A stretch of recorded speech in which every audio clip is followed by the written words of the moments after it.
Hey everybody, welcome to another terrible podcast by comics. I'm your host, Eerie Diamond. Hi. We have a wonderful group of people here today. Thank you so much for joining us. Please give it up for beautiful and talented Luma Jaguar. And one of my favorite people in the world, beautiful songstress and burlesque performer. Give it up for Alotta Boutte. Yay! All right, hey guys. Let's get right into it. A little bit about you, Luma. Tell us a little bit about you and what you are and who you are and all about you. All about me. It's the me show. Hello, everybody. I am the infamous Luma Jaguar. I've been doing performance and burlesque and all kinds of nonsense where I show my tits for, I don't know, 15 years. You okay? I'm also an EMT, so I can resuscitate you. You almost made me nice. That's awesome. I will make you choke on your cocktail and then I'll resuscitate you because I am a medic. So Nice. Multifaceted. It's awesome. yeah, Right? you got to do it all. You know, there's only so many people you can let swoon in the first round of the audience before you got to learn how to catch them too. It's part of the job. Part of the job. I love it. Alotta Boutte, tell us a little bit about yourself. Hi, Alotta Boutte here. I've been on stage pretty much all my life and showing my tits to audiences since 2004.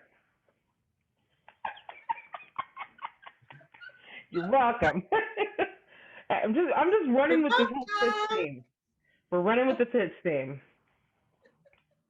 I didn't even have it on the agenda, but why not? It's a solid theme. It is. I mean, it makes me happy all the time, especially Cornerstone of burlesque, especially. But so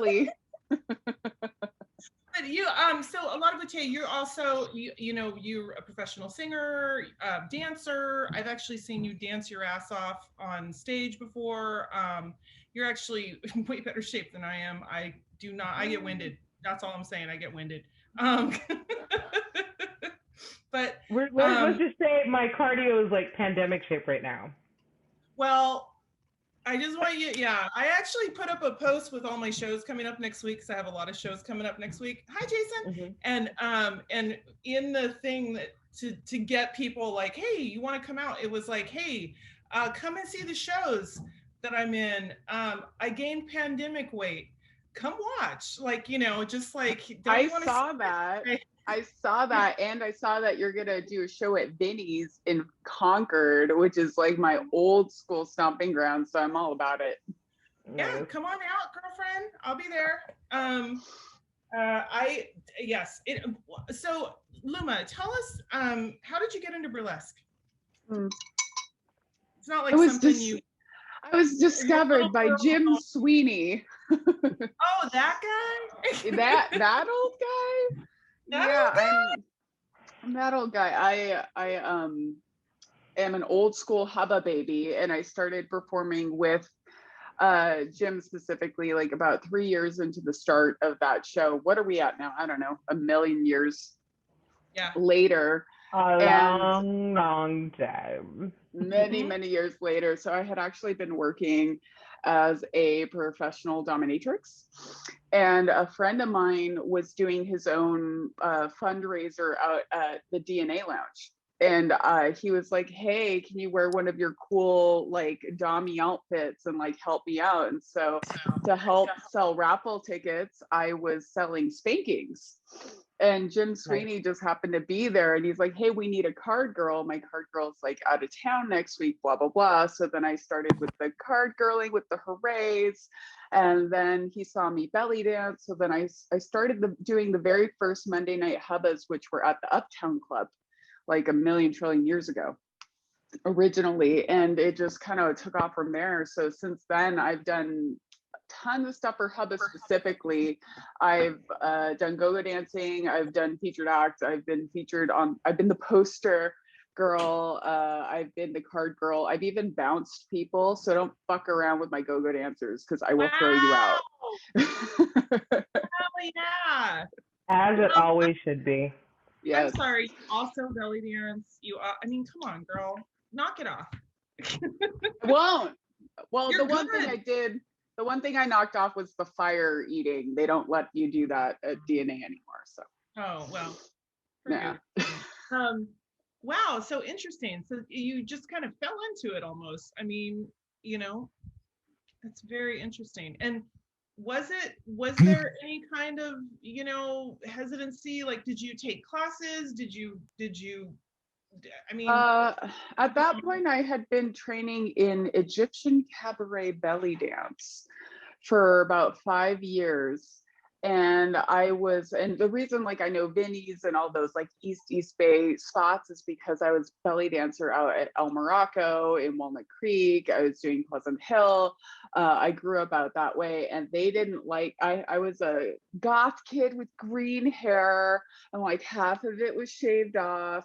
And I swore a lot, and I was getting tattoos and piercings, and I didn't really fit the whole look of what they were looking for in conservative, parts of the Bay as far as belly dancers at that time was. We like what they had called at that time tribal style cabaret, which now they've changed it. I don't know what they're calling it now.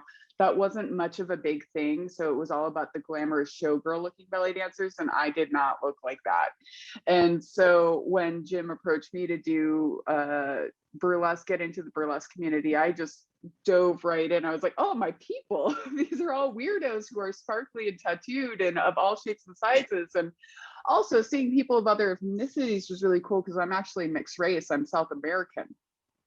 And so getting to meet other Latins and just other POC in general, especially because I'm like one of those covert ones. I'm like a white passing English is my second language kind of person. So it was just so great to see all these different kinds of people who actually liked what I did and didn't just tolerate me, even though I had green hair or piercings or tattoos or whatever. Wow, I love that. Can I ask you where specifically? I mean, South America is pretty big. What? Thank you for knowing that.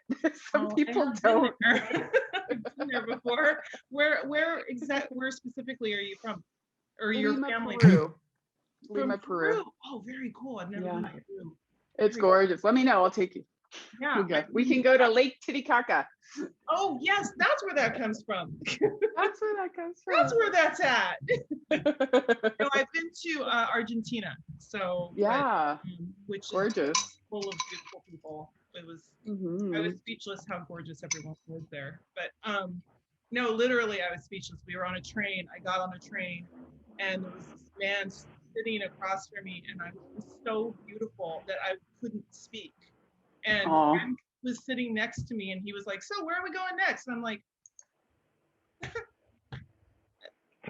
then the guy got up and got off, and he's like, "Can you talk to me now?" I'm like, "I don't know what happened, dude. I'm sorry. I have no idea what happened." Anyway, that was way side note.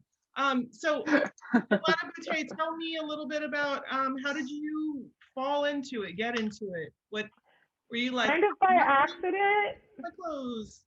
Yeah. See what happened was there used to be this queer event in San Francisco called In Bed with Fairy Butch. Fairy Butch used to write a sex advice column in gay lady magazine called On Our Backs, gay porn. Yes, gay porn. And so they had an event. What? I've just never heard anyone go, yes, gay porn. Like, woo! Woo! It was hot. It was steamy. And then I became friends with all these people in the layouts. It was great. But In Bed with Fairy Butch was a queer women and trans night that I used to regularly attend. And a couple of times a year, they would have an amateur night. So it was like stripping and lap dancing and just an all-out sexy good time. They would play sexy matchup games, all the things. It was a great time. And so they'd had amateur nights, and I decided to do an amateur night because I was having issues. Who doesn't have body stuff? But I was wigging out because I was like trying to get laid, and I was paranoid about my body And so I was like, look, if I strip for this night, it'll take care of most of the queers in the Bay Area. You will have already seen the goods. If you're down, you're down. If you're not, I don't have to stress. Like, blah, it'll just take a lot of stress away. So I opted to do this amateur night, and I sang and stripped. Oh my for God. this amateur night. That's awesome. And the headliner for that night was Simone de la Ghetto. I sang and stripped, and she immediately ran into our dressing room, which was one of the restrooms that was guarded off for the performers. She's like, you have to join my troupe. I was like, cool. That sounds amazing. Oh, you cut out for a second. Wait. Great. Oh, there it is. Okay, you're back. You cut out for 1 second. Okay, she joined. You got to join my troupe. That's where we ended. Exactly. You got to join my troupe. Let's see if I can get my earbuds back on. What's happening? Earbuds. I think my earbuds just died. Hold on. Bloop. Give me 1 sec. Okay. That's okay. Is this going to work? Is this going to work? Let's see. We can always go back to Luma for a second. Luma. Oh, there we go. My nope, I'm on it. Join the troupe. Join my troupe. Yes, I have no idea what I said yes to, but it sounds great. Turns out it was Harlem Shake Burlesque. Yay! And yeah, so I joined the troupe. I was like second wave Harlem Shake Burlesque. And it was funny because I was like, "Oh, you want me to how little is this outfit supposed to be? Because I'm a big kid. So like, how are we gonna work this out?" And it was funny. Simone was really great at pushing my boundaries in a way that got me past a lot of my bullshit without like shoving me over the edge. And the next year we went out to the goat farm at what is now called Burlesque Hall of Fame, used to be called Exotic World, and it was in the middle of the desert off of Route 66 in the middle of nowhere. It looked like a John Waters set. It was amazing. These pink trailers, and the seats were along the side of the pool, and it was this rickety stage with like Exotic World in letters that were funky angled, and the stage had a catwalk that ended at the pool.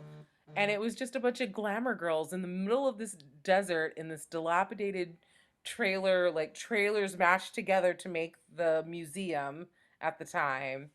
And all you had to do was sign up. And it was just burlesque on this funky stage all day long. At the end of the night, they had a tassel twirling contest. Aero Chica was her step down number. She popped a pasty, popped off the other one, and dove into the pool at the end. Tempest Storm paraded around the pool. Dixie was there. It was such a good time. So that's my Which Dixie? Was it Dixie Delish? Dixie Evans. Dixie Evans. These are all burlesque people. I do want to talk a little bit about, and Luma, let's go back to you really quick. The body issue thing. Like, has that, like, how do you get over that? How do you get your head in the right place? I mean, you're getting naked almost, you know what I mean? Yeah. It's like if you're having a weird day or a bad day or whatever, how do you even, I don't even know. It's actually going back to what Alotta said about like feeling insecure about her body and just being like, well, I want to fuck most of you, so I'll show you what's on the menu and then you can like it or not, right? And yeah. Wow, that was a paraphrase. That was a paraphrase. It wasn't a direct quote. I put my Jaguar spin on that. I've just always been the type of person to jump in headfirst. And although I've always been on the leaner athletic side, I've definitely had my own body issues. I did go through, let's just gloss over and say that I went through a rough breakup, which I ended up with post-traumatic stress disorder and could not eat. Wow. And so I had the opposite issue that a lot of other people have, where I was so underweight because I couldn't bring myself to eat anything that I was actually getting woozy, like at the top of stairs. And for reference, I've been an athlete since I was 4 years old. So that's not anything I had ever experienced before. And I was very vocal and like, hey, everybody, community, I'm going through this thing. Like, if anybody can help me out, these are things that I can eat. These are, this is the kind of support that I want. But instead, what I got from the current burlesque community was, wow, you look amazing. You should keep that weight off. And then I got asked to do like 15,000 different photo shoots, which honestly, I really resented. So it's just like, no matter what other people think about your body, if you're not healthy on one end or the other, if you're not comfortable, if you're not feeling good, if you have an invisible illness, any of those things greatly impact your ability to be naked on stage, to navigate the world, to be able to go to the grocery store, to interact with other human beings. So it's a really interesting question that isn't like specifically like, how do you show your tits on stage? It's like it's such a large and massive thing. So for me, just getting naked on stage the first time was easy peasy. But when I was going through various body things and I barely had the strength to walk up a single flight of stairs, and everybody's praising me for being 5'9" and 115 pounds, it's, guys, not healthy. I'm happy to say that with COVID, I have gained a lot of weight, as you could see here. Yeah. Well, and I gained about 30 pounds, and mostly in my boobs. I was like, I finally hit puberty, you guys, come look. And I had the opposite effect too, right? Like, Yeah. I would do shows and there was always less pictures of me than there were of everyone else in the show. Always, always, always. I have yet to be a Hubba poster girl, and I've been doing Hubba for a very long time. Um, Yes. I, you know, I don't get booked for shows. I don't get asked for shows. And I've stopped chasing people for shows because it's not like they're paying my rent in any way, shape, or form, let alone any bills whatsoever. It might be Right. great money or like treat myself one night kind of pay. So I'm not gonna like I I also was already doing I got into Beach Blanket Babylon in 2006 was my official offer letter. So I'm certainly not going to say no to my rent paying job to guarantee a burlesque gig when I'm already not being treated as well as some of the other folks, despite being good at what I do to the point where I'll bring your house down, right? No joke. I seen it. I Down. tears. The fact that you did it once and got into Harlem Shakes is a very prestigious troupe. I mean, the fact that they saw you once and were like, yeah, get in here is insane. That says a lot. You also have to understand it was 2004 and it wasn't the prestige and the status that the burlesque community has grown exponentially since 2004. You cannot just show up at a trailer, put your name on a list, and compete for Miss Exotic World anymore. That's what it was in 2004. So it's not like, and it was maybe like three troops, to be perfectly honest. It was us. It was, I think the Cantankerous Lollies were there, and one other trio. Like, it was small. The whole situation was small. We had a Yahoo group list. That's how we like communicated about Exotic World. It was not the mass that it is now. Yeah. And so at the time when Harlem Shake won in 2004, the burlesque-verse, if you will, was still very tiny, and the exponential growth I've seen since then is pretty amazing. But for many years I had to fight for gigs and I had to beg. And the when I we Harlem Shake did Hubba, and then I remember there was a Little Minsky's. Harlem Shake had dissolved by then. There was a Little Minsky's Kingfish was there. I literally sat on Kingfish. I pinned him down. I was like, so what you're gonna do to get me off your lap is you're gonna book me for the next like 9 months or something crazy like that. I like made him book me for many months. I was like, this doesn't make sense. You know, I'm good at what I do. I want to be on your stage. Let's make it happen. Um, but yeah, it's really interesting.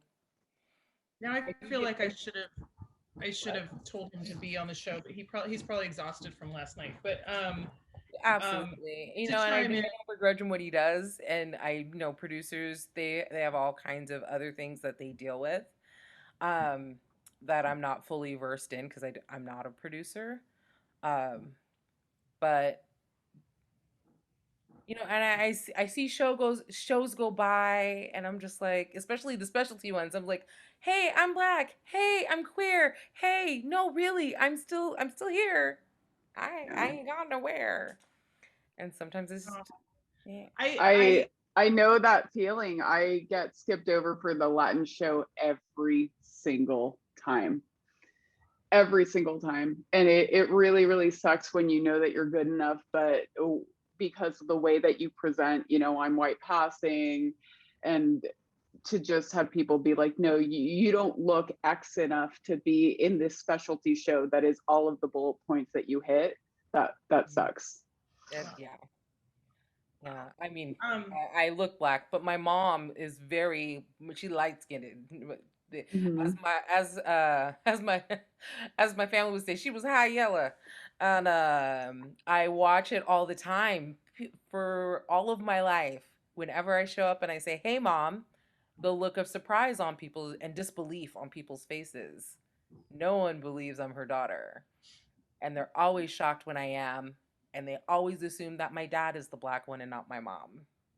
Mm. And so Interesting. it's a very fascinating. 42 You're years are of in the world. you're mixed. Are you mixed Yeah. too as well? Are you mixed as well? We are Creole stock. Like, Oh, here's the thing: most Black Americans, we're all mixed with something, well, yeah, but right? I We're didn't know all if it we're Yeah. was. all mixed I up. didn't know if it was like mom, dad, or whatever. You know what I Well, I mean? mean, they're both black. Um, But yeah, my mom's side is a bit on the lighter side. A couple of generations back. I think like four great grandparents back.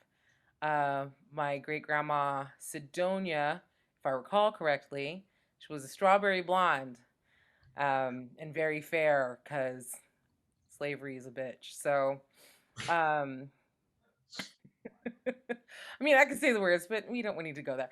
Oh, But but yeah, I hear what you're saying. So, so like me and my brother came out with like flaming red hair as kids and all the things. So oh You wow, had red hair too? Oh my oh gosh. Yeah. interesting. redheads I make was fun of me.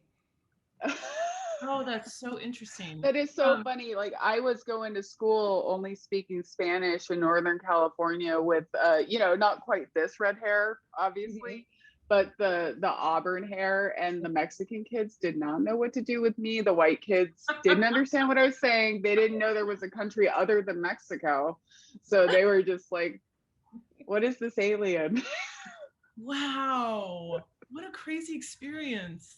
Um, okay, so on that, tell me, reactions from family, friends who know that you guys do burlesque, because I assume they all assume you guys are strippers or whatever. I mean, it's just not that there's anything wrong with that, but I'm just saying, like, you're trying to.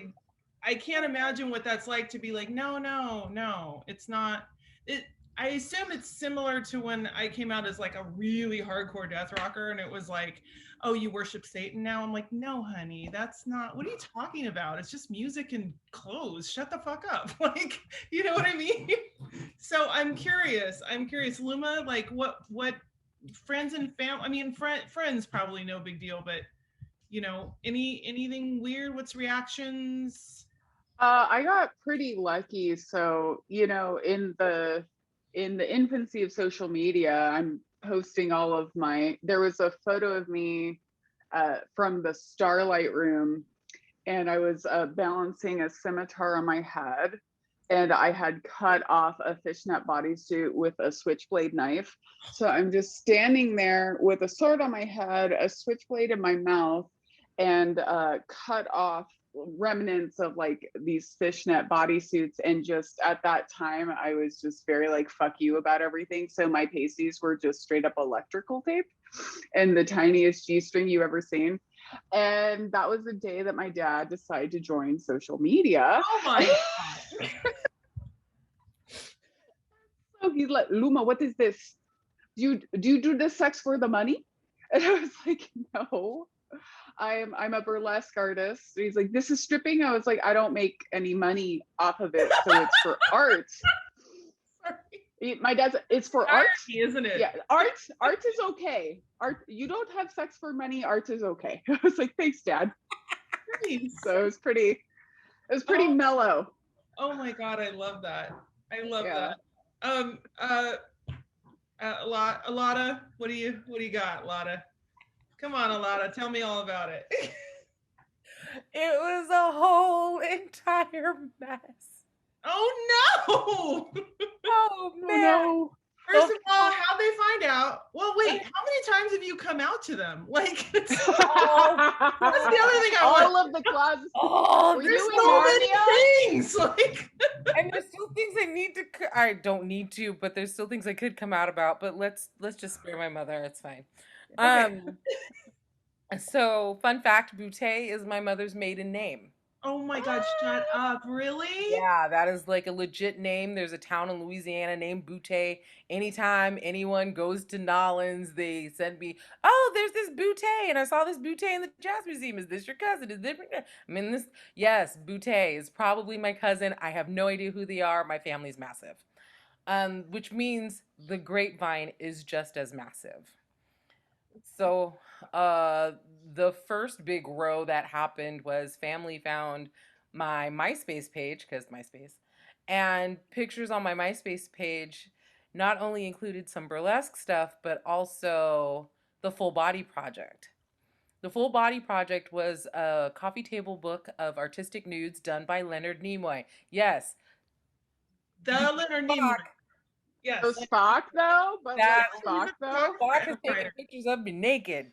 Yes, I am that like The final frontier, baby. I know, right?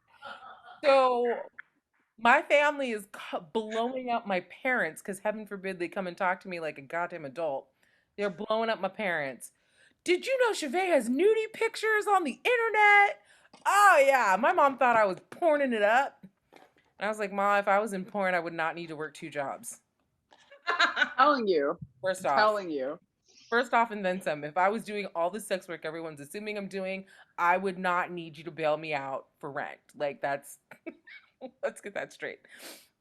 But yeah, it was a whole row, and my mom and I, we were yelling at each other on the phone once, and she's like, I can't believe you used my name. I was like, first off, I'm not a sex worker. Second, it's burlesque. It's like fancy stripping.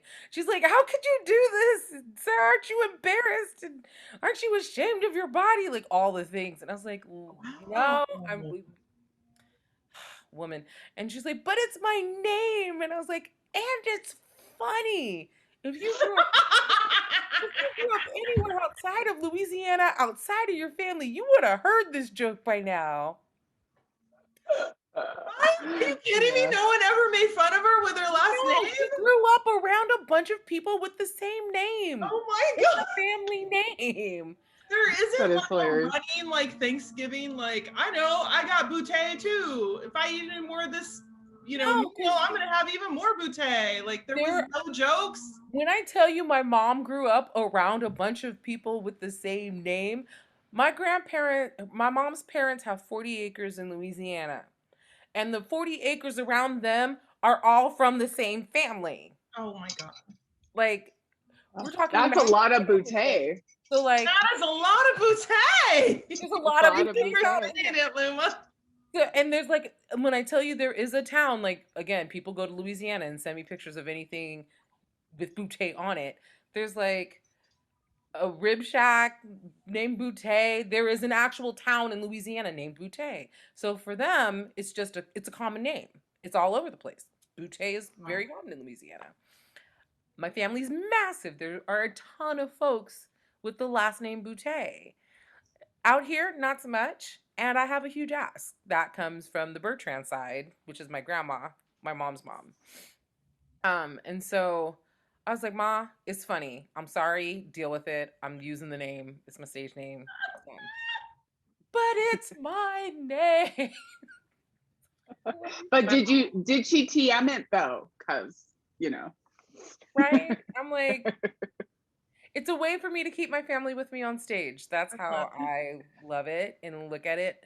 And I'm pretty sure my grandpa's cackling and my grandma's applauding. My grandma was always the only one that was just like, every time I would go home to Louisiana, the first thing grandma would do would be like, let me look at you. Let me look at you with like her. She only had the teeth right here. So she'd be like, let me look at you. And I do my little twirl. And she's like, and she would always say this, you pretty like a Georgia peach. Always says pretty like a Georgia peach. And the last time she said that, she's like, you pretty like a Georgia peach. Don't you listen to none of them bitches out there. There you Yes, go. Grandma. Damn, I love Grandma. Okay, grandma, got you. And so yeah, it was a huge row. And then fast forward to Facebook times. And someone at her, there was like a fan. I did a fan dance for Hubba once. So there's a picture of me in like bra and panties and a fan. And someone went to my mom again and was like, "Did you know your daughter is out there in her underwear on stage? How could a daughter?" My mom is very Catholic and very like held in high regard in her Catholic circles. So it was a big what? Your daughter's out there? And I was like, "Look, Ma, this is the second time we're going at it. I'm not doing this with you again. If you want to know what I'm doing, you ask me and I will tell you everything you do and do not want to know. You can send them to me directly. And if they're going to go through the grapevine, they can at least go to the source and at least start it right. But I'm not fighting with you about what people think they saw or what they think they heard on the internet. Like I had to explain the coffee table book to my mother. And she was like, why do I know the name Leonard Nimoy? I was like, Spock. She's like, oh, so it's not like porny news. I'm like, no, it's a coffee table book of it's a hard copy book. It's not a magazine. It's you can look it up on the internet. It's called the Full Body Project. Look it up your damn self. But I'm not doing this with you anymore. Not like this. Wow. I kind of had to lay the smack down. And I was also like, you need to also check your friends because in addition to the panty pictures, I was also on the cover of Date Book and Glenda Garb for Beach Blanket Babylon, and not a single one of them told you about that. So you need to check your people because they're real quick to tell you I'm doing wrong, but not quick to tell you when I've been praised. So, right. And then she went boom, and she threw the table over and walked out.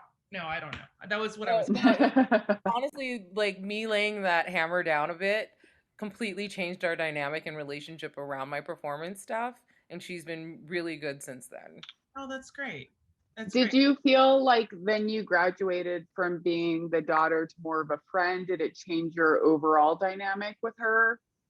I don't think we'll ever get to that part where we're friends. That's fair. She has over the years she has started to listen to me more as I set boundaries with her and as I just stand more firmly in myself. And I no longer withhold from her. And I'm like, here's the deal. Either I handle it or I'm out. Like one of the best things that ever happened was an ex of mine. I'd gone home. My mom was talking about my body. I was crying in the bathroom. And my ex was like, you could just come home. And I was like, oh. I don't live with my mother. I don't have to stay here and take it. I can just go home. Yeah. Nice. Oh, that leverage is great. Yeah. That leverage worked wonders. And then that's awesome.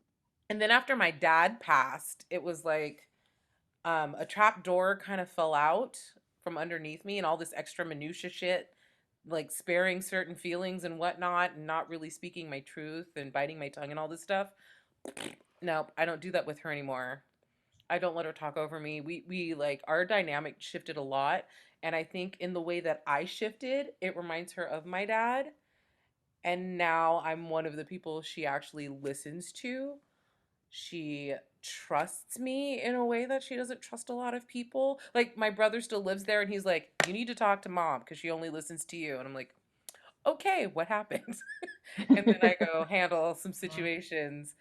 And it's been a very interesting dynamic. I've also been working on her about the queer stuff for like 20 years now, and she's so wonderful about it now, to the point like I have worked this woman for so long, to the point where she's like, if your friends need a family to go home to, they can always come to my house. Oh, I'm that's gonna cry. My beautiful. mom So has always been the sweet. kind of mom that's kind of like everyone's mom. Like my friends didn't want to tell her stuff because they're like, I don't know, I'm gonna get in trouble from my other mom. Like she's always been that person. But now she's like, if your people need a place to go, they can always come to me. Oh my God. Aw, That's I love that is that. And that's so really beautiful. That's so rad. yeah, so Huh. It's we've grown a beautiful. lot together. That's really beautiful. I love that. Nice. Um, When you raise your parents. you know, We've come a long way together. Yes.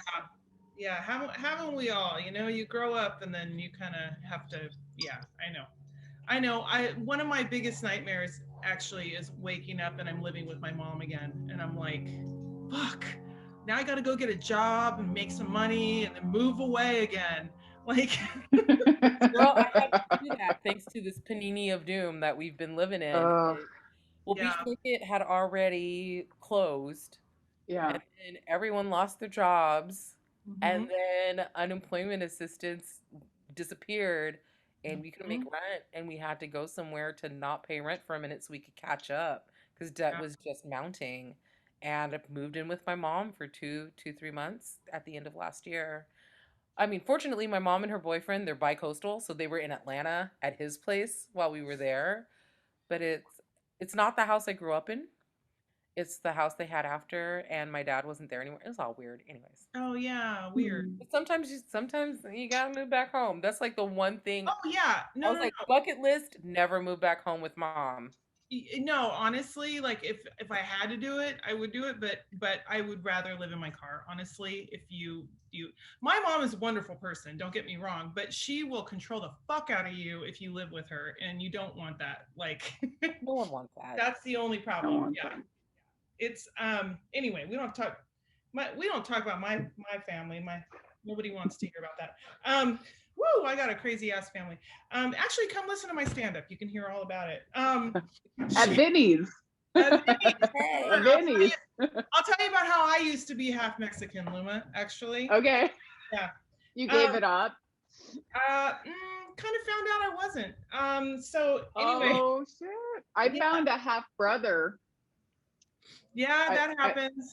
Yeah, I found a half brother on 23andMe, and we were best friends for about a month and a half. And then it turned out he was anti-Mexican and a flat earther. So I no longer have a half Oh, brother. wow. You know, Whoa. the flat Yeah. earther alone, Man. I would have ditched him, but you know, that happens. I was willing to take him to the planetarium. You know, I was happy. I'm like, you're like, listen, people have actually been to space and seen the ball. You know that, right? You're aware. I'm willing. Okay, I will take your little 45-year-old hand. I will take you to the planetarium. I'll figure out a ride to SpaceX. I mean, Elon looks easy. Like we can get it. We can cut that line. That's fine. Right.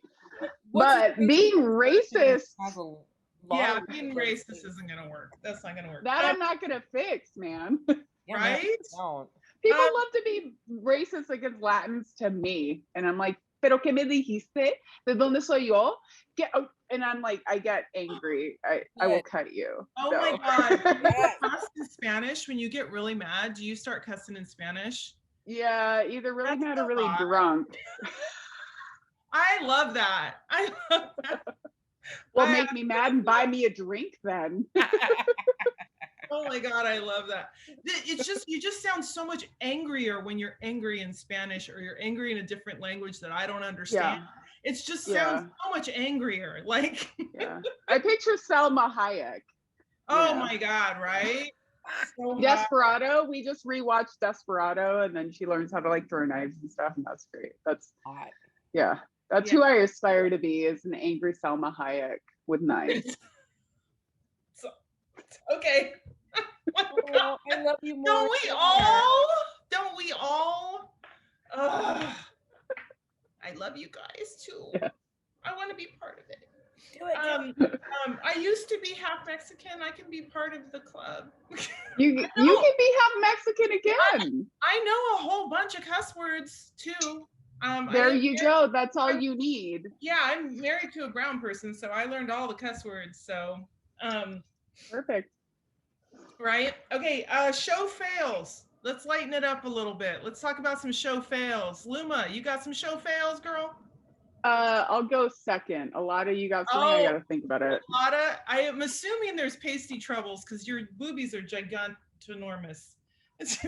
Oh my God. One of the funniest things is there are so many show fails. If you don't have show fails, I don't know. I don't believe you that you've been on stage enough. You don't have show fails. Where I grew up in dance competitions and playing piano and doing all the things.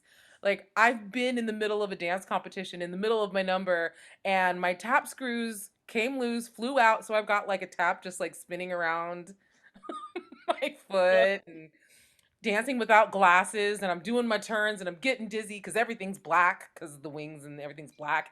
And I'm like, I think I'm facing forward. Nope, I'm not. I'm just gonna tap dance my way back to the front of the stage. Even just last week, I stepped on my costume, slipped and fell to the ground, and is way different at 42 than when you're 16. So I was like, I live here now. Yes. This is the floor work show. Exactly. I was like, and I'm just gonna pose, and I'm here. And then because I don't know how to get up in a sexy way anymore because my body doesn't do the things it used to. And so I don't have any. Nothing specific, just like everything. Monumental. I honestly, I don't have like a big monumental, like epic fail on stage. I can tell you about one that I've witnessed while I was on stage. Oh, geez. Let's hear that. Yeah. Beach Blanket, picture it, Beach Blanket Babylon.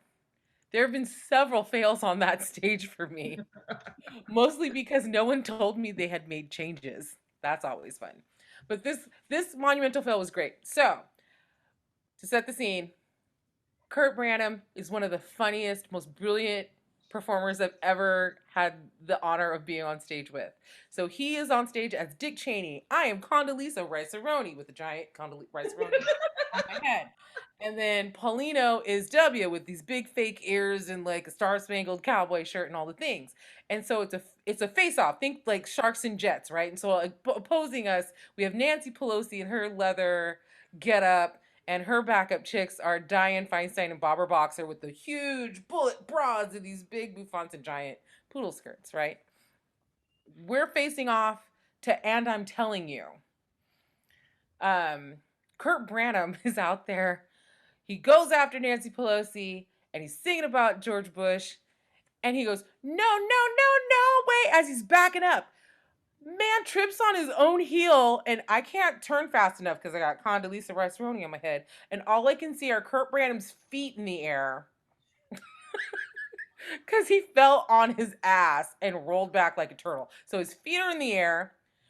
No, wait. He's up in the air. He comes down. This motherfucker does not skip a beat. He starts scooting on his butt. No, wait. And now he is crawling. I'm not living without him. Pointing to Paulina. I'm not living without.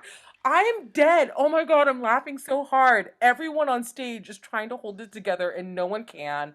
Our director, Kenny, is literally he's damn near falling out of the balcony. The whole audience has lost their shit. And I'm like, I have to sing next. Fuck you. Oh my God, fuck you all the way from Sunday. How the fuck am I supposed to sing? I'm not living with just all melodramatic and drama of this man on stage. And the fact that he didn't miss a beat about it, I was just like taking notes while laughing hysterically, like going, oh shit, now I gotta sing. And so everyone is laughing. And then I have to step out. Nancy Pelosi comes out and I'm stepping out. So me and Ellen, who's playing Nancy Pelosi at the time, we're circling each other and we literally take turns singing and laughing. Oh my God. We're just dead. Like we can't. How can you not laugh? The audience is still roaring.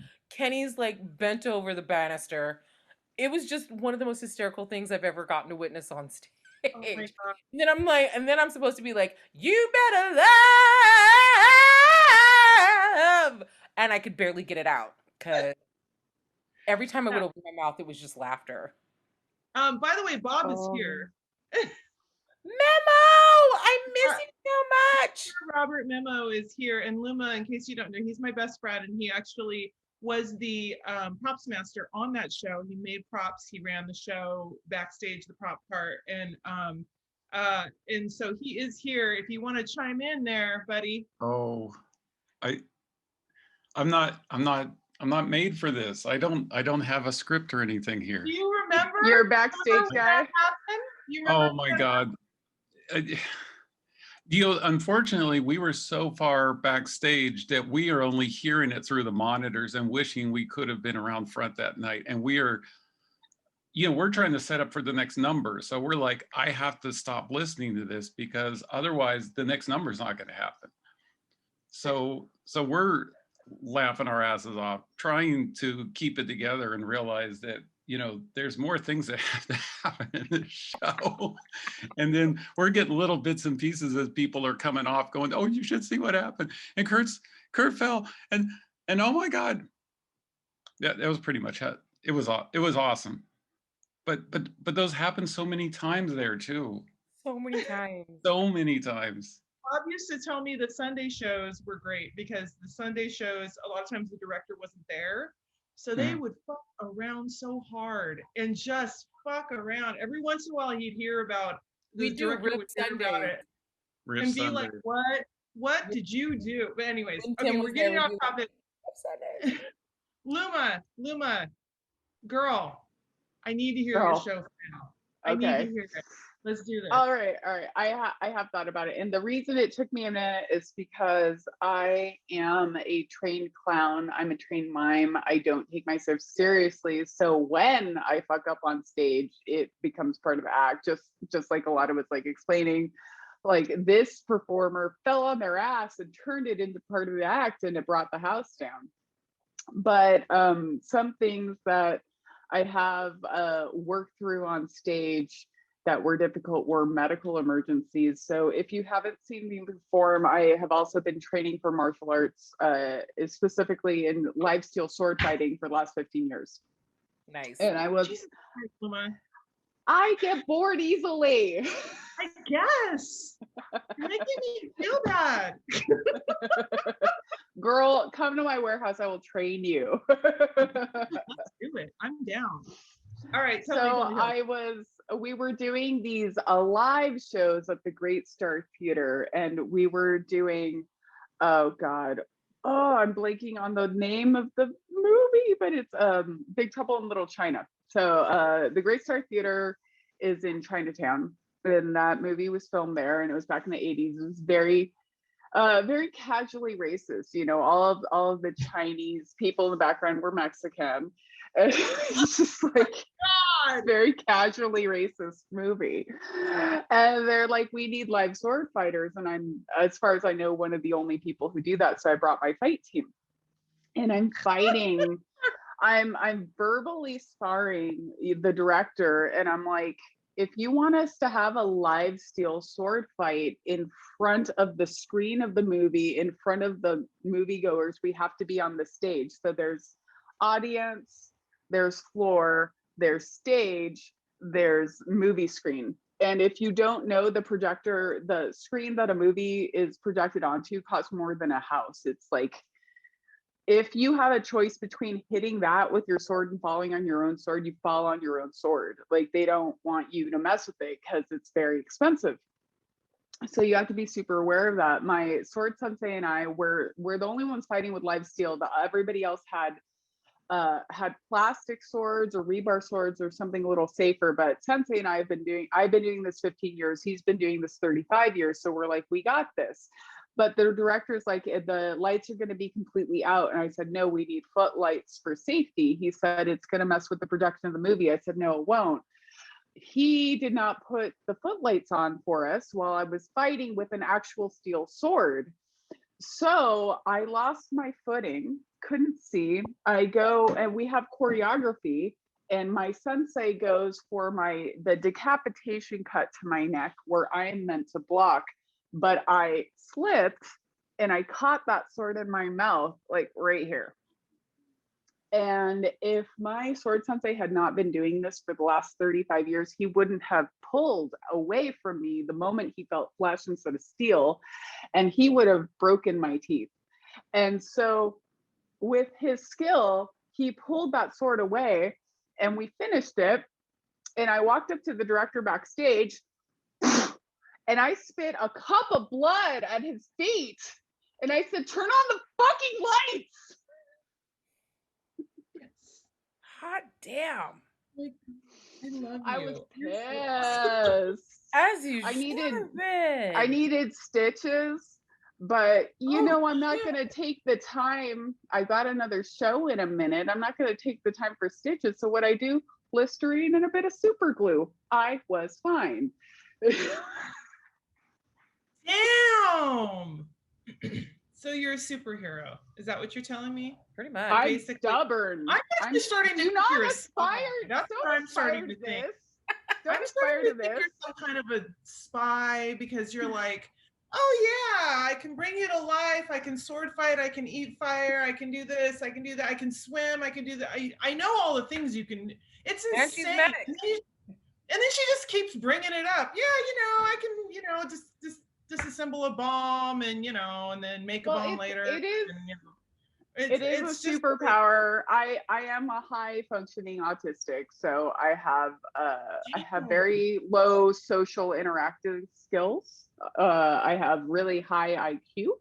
I get bored really quickly, and so if it's not on fire or bleeding or about to kill me, I don't really care. So yes, I pick up a lot of crazy ass skills. And before you think I'm hella super tough, part of being autistic is lack of interoception. That is a fancy way of saying I don't feel things like pain. I don't feel when I'm hungry. I don't necessarily feel when I have to go pee. So that's just one of the things about being autistic. And being a redhead, I think. Alotta, do you have a high tolerance to pain being a redhead? Me? Well, I'm a woman. So of course I have a high tolerance to pain. I'm a fucking woman. I actually told a story. No offense. Honestly, if you talk to your tattoo artist, and I know we all have tattoos out there, my favorite thing to do is like interview my tattoo artist while she's tattooing me. And I'm like, tell me, do women have a higher threshold of pain? No offense, guys out there, but she's like, well, of course. She's like, I've had guys start crying. I was like, oh, that's really sad. You know what I like? Is when you get onto trans TikTok and you see all of these people that were assigned female at birth and are now men, and they're like, getting sick hits different, you guys. Like, this is hard. It wasn't hard when I was female. Yeah, full on. You know how ironic that is? That they're F to M and now they're pussies. Do you know how ironic that is? You know the irony in that? Oh my God, I'm sorry. Here's the thing though, a pussy is tough. It takes a lot. Takes a beating. I don't know. You know what Betty White says? She says. You know what Betty White says? Betty White says, I don't know why people say you're being a pussy. Those things can really take a pounding. That's what she says. So.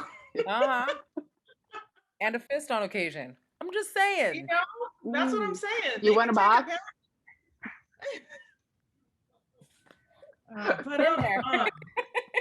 you gotta get in there first. Here, I brought my shade fan just in case. Nice. Hey. But yeah, no, definitely I got a high tolerance for pain. I actually told the story last night, a body story. I've always had horrible periods. They've always been painful. That's when I learned I had a really high tolerance for pain because you get used to it. You just get used to it. You handle. And I mentioned that people still think Black people don't feel pain like other people do. That's What? a medical thing. Okay, so I'm training in medical stuff, and that is a thing that they are now talking about, now in 2021, that maybe take your Black and POC patients seriously. Maybe they're not all drug addicts. The entire department of obstetrics and gynecology came about because this myth that Black women do not feel pain like other people. So this motherfucker decided to experiment on his Black female slaves. And that is how we have what we know about female, our assigned female at birth anatomy. Yeah. Yeah. And who was it? I didn't know there was anything that was, I didn't know that there was a, like, they don't have pain kind of thing. That's like insane. Well, it goes back to the racism. I'm sorry, you go ahead. You tell it. You know more than I do. You were right on there. It goes back to this racist idea that goes back predating that particular slave trade situation, in that Africans were seen as more bestial than they were human. I tried reading 1001 Arabian Nights, like the actual 1001 Arabian Nights, and I had to put it down. The description of Black, African, and Moor people is appalling. And that's how people saw us. And that still permeates a lot of our societal views of Black people, all worldwide. Yeah. It goes back to phrenology and all that kind of garbage science, and it's just disgusting. It's horrible. But yeah, if you even look into the history of how they treat breast cancer, and it was Henrietta, do you remember her name? Oh, Henrietta. I know exactly who you're talking about. And her yeah. They've been using her stem cells for generations. Yeah, they've been using her stem cells forever. Yeah, and I always heard about her story. Was still trying to get money for that, actually. But I'm so sorry. Fucking put out with the reparations, man. The medical community in the United States and everybody needs to put out with this goddamn reparations, because Henrietta's cancer cells have been used as the baseline since the beginning of all of cancer research, and she didn't get anything. She was allowed to die. Okay, I'm sorry. This is not burlesque, but I'm very worked up about this. It's okay. This isn't just about one. It doesn't have to be about one topic. It's about a lot of things. So it's not. Please don't. This is where we find ourselves, because titties are enjoyable of all shapes, colors, sizes, assigned genders, and all of that. And God damn it, yes, everything. Everybody's Okay, so I have to ask you guys a question, and we're really gonna lighten it up here. Okay. How do you twirl tassels? I honestly, I've been watching that. I've seen a lot. That's linear. Time, and I think I don't know. I can't figure it out. And I watched, and I've observed and really concentrated, and I can't figure it out. Is it a hopping? Depends on your body and what works for you. There you go. If I were to hop, I'd be in a lot of pain. Okay. They're big and they sag. The first time I twirled was by accident. I had forgotten my pasties. Simone de Ligetola had an extra pair that had tassels on them, and we did a shimmy, and they started going. And I was like, whoa! And she went and grabbed my tit and started shaking it to make it twirl. That's how we are, and that's how we do, and that's how we love each other. That's how you assist your friends, by being a manual bra on their titty. Right? Yeah. Friends help friends by helping them twirl their titties manually. It's great. Oh my God. So there's nothing specific. You were moving, and then they started going, and then you just remember that is kind of the rhythm. Is that?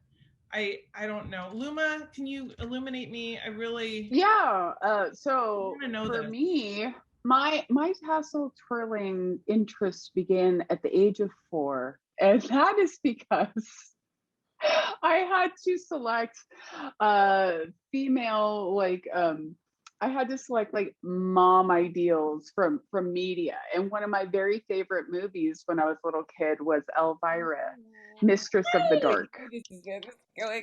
Yes. And she, at the very end of that movie, she has her big Las Vegas number, and she twirls her tassels, and I was like, how do you do that? That's amazing. Because my mom passed when I was very young, and I was raised by like a bunch of Latin dudes, and so they didn't teach me how to twirl tassels, and that's on them. So I learned from Elvira. And it's different for everybody. So as I said, previously I've always been very athletic, so I had always had a very minimal cup size, and now I'm a full C. What? I was always like an A or a B, and now I'm like a C.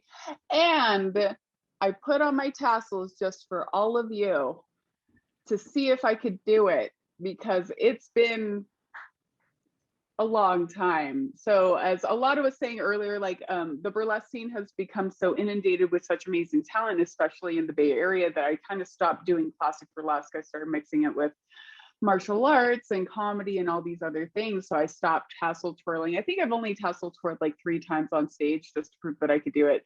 But does anybody want to see me attempt to do it now? Is that allowed? Yeah. Is that allowed on Zoom?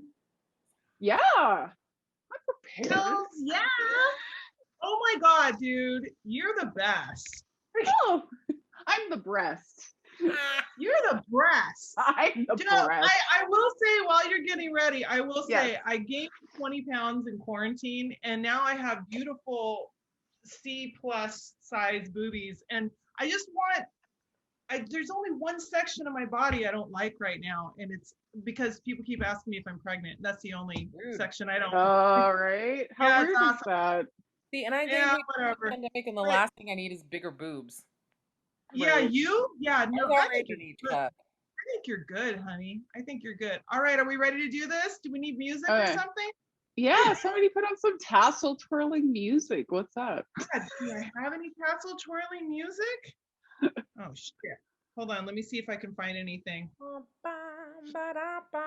Yeah, we have a Alotta. Alotta can sing it. Yeah, oh my God, that's perfect. Random side note, during the holiday show, I would put my Christmas gloves in either side of my bra, right glove here, left glove here. And Bob would help me put on my gloves. And when he would take the gloves from my bra, he would sing the stripper song for me. Aww. It That was is so cute. Na, Now. Ba, ba, ba, ba, ba, da, da, da. All right, you ready? Okay, keep singing. Keep singing. Keep singing. All right, ready? Do do do do do do do do ba ba ba ba da ba ba ba ba ba ba da ba ba ba ba da ba bum ba da ba bum ba da ba bum ba da ba bum ba ba da ba ba da ba ba ba ba ba ba da ba ba ba ba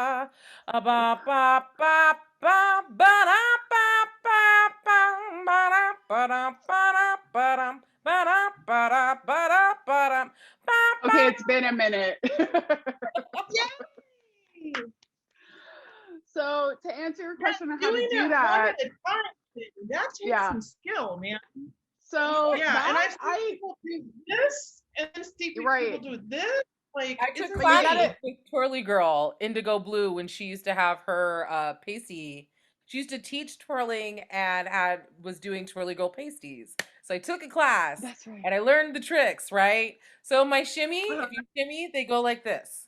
And then Satan's Angel was like, if you roll your shoulders back, you then get them to go the other way. Because I don't bounce. Yeah. Bouncing is hard. If I shimmy, they go like this. Roll my shoulders back, they go like this. If I tuck, I kind of take the wing on the side and I tuck it under one arm and I bounce like this, I can do the one. Oh, Do this. Oh, Nice. that's cool. If that's I put one fancy. arm up and kind of like shimmy or bounce a little bit, you can get both of them to go the same way, and then the other same thing. I love that, and I love the assholes when girls get them on their The butt. ass twirling ones. I saw Bunny do that a bunch of times, and I love that. How it's So make the boot cute. and the boot. Yeah. And the boot. This So again, to answer the question, for me, if you're C cup or below, it's on the shoulder. It's like if you're doing this, and I think it's easier if you're Latin, so just go be half Mexican. That's fine. yeah, I You'll was figure for it like out. most of my life. Yeah, I was for like most of my life. Actually, it was awesome. It was But I still, I still feel a oneness with it, but it's not official anymore. But that's okay. Again, come to Vinny's, you'll find I'll tell the I whole will. story. Guys, thank you so much for being on my show. You are both absolutely phenomenal people, and I cannot wait for us to start our own Avengers group. Because everybody can do it's like we're like the show Avengers, you know what I mean? And I think it's awesome. I can be the comedy and you guys can be the comedy and everything else. And that sounds great. Oh, hey, I forgot to make a shameless plug. I will be performing at the next big hubba, and then the little hubba after that. I think it's August. So show up to live events. I'm going to still be wearing a mask. You do as you are comfortable. But yeah, I hope to see everybody out to live events. And don't ask for fucking comp tickets, and tip your bartenders heavy. That's what's up right now. Yeah. Can I just tell you something? Your performers. Throw on that fucking note, can I tell you something? I have known Mr. Kingfish Jim Sweeney for like 35 years before he even did the fucking show. And I have never once asked to get in for free, unless I was hosting the show. I mean, if you're in the show, you should be in the show. Yeah. Right. But they should let you in if you're in it. Like, where's my +1, bitch? But other than that, pay your goddamn. It's $15. Get over yourself. Yeah. My God. Yeah. Anyway. Alotta Boutte, anything you want to plug, shamelessly plug, or anything? I think my next big event is actually up in Guerneville with my drag family. My drag family is currently the reigning emperor and empress of San Francisco, Juanita Moore and Glamour. And they are doing Some Are Camp. It's a whole weekend drag by the pool shenanigans extravaganza up in Guerneville. So that I want to check that out. That sounds cool. You had me at by the pool. I'm coming. Yeah, right? That sounds amazing. And ours is summer camp themed also.